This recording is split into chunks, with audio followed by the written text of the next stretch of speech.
In the Dutch Republic of the 1600s, wealth was everywhere. Amsterdam's canals carried spices, silks, and treasures from across the world. Merchants dined on exotic fruits, houses gleamed with stained glass and painted portraits. But among all this prosperity, one object of desire rose above gold, silver, and land itself: a flower, the tulip. And in the winter of 1637, a single bulb was worth more than a house. This is the story of Tulip Mania, a lesson in greed, in faith, and in the riddle of value itself. The tulip was not native to Europe. It came from the Ottoman Empire, carried west along trade routes. With its vibrant colors and rare streaked petals, it was unlike anything Europeans had seen. By the early 1600s, tulips were the fashion of the elite. To own them was to display power, wealth, refinement. But like all obsessions, the hunger spread downward. By the 1630s, tulip contracts weren't only for the nobility. Sailors, farmers, innkeepers, even servants were gambling on them. And here's the curious part. Many never saw the flowers. They were trading slips of paper, promises of bulbs that might bloom in the spring. The value was not in the flower, but in the belief.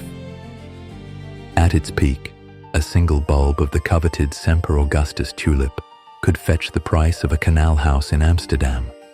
Men sold estates, borrowed fortunes, and staked livelihoods on bulbs buried in the earth. Taverns became trading floors. By candlelight, bids were shouted, contracts exchanged.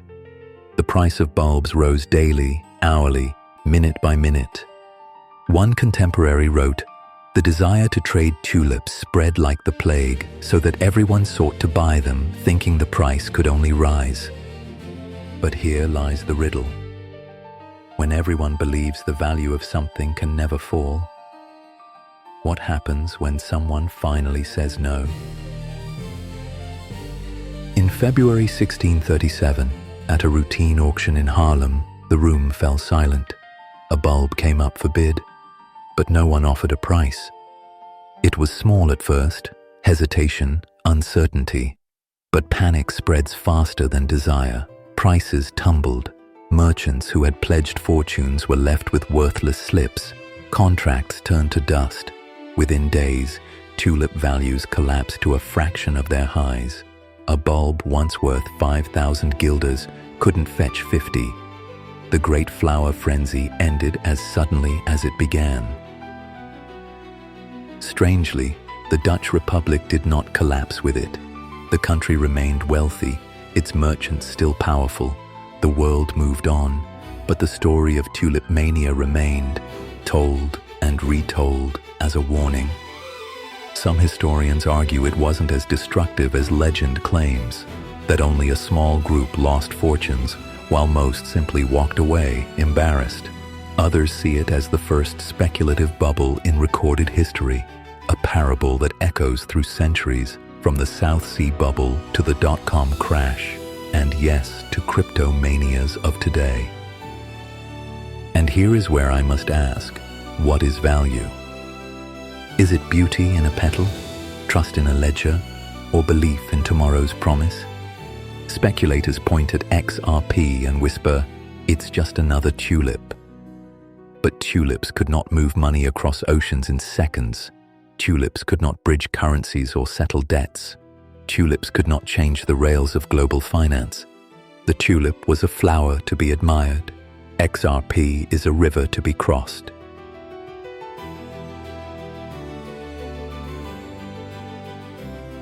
And when money must flow, the riddle remains. Will ripple guide the current, or will the crowd dance to a different tune? History offers its lessons, but never its answers. I leave you with this. When desire blooms faster than reason, beware the flower. When value rests on utility, not beauty, watch the river. And in the flow of time, ask yourself, which one are you holding?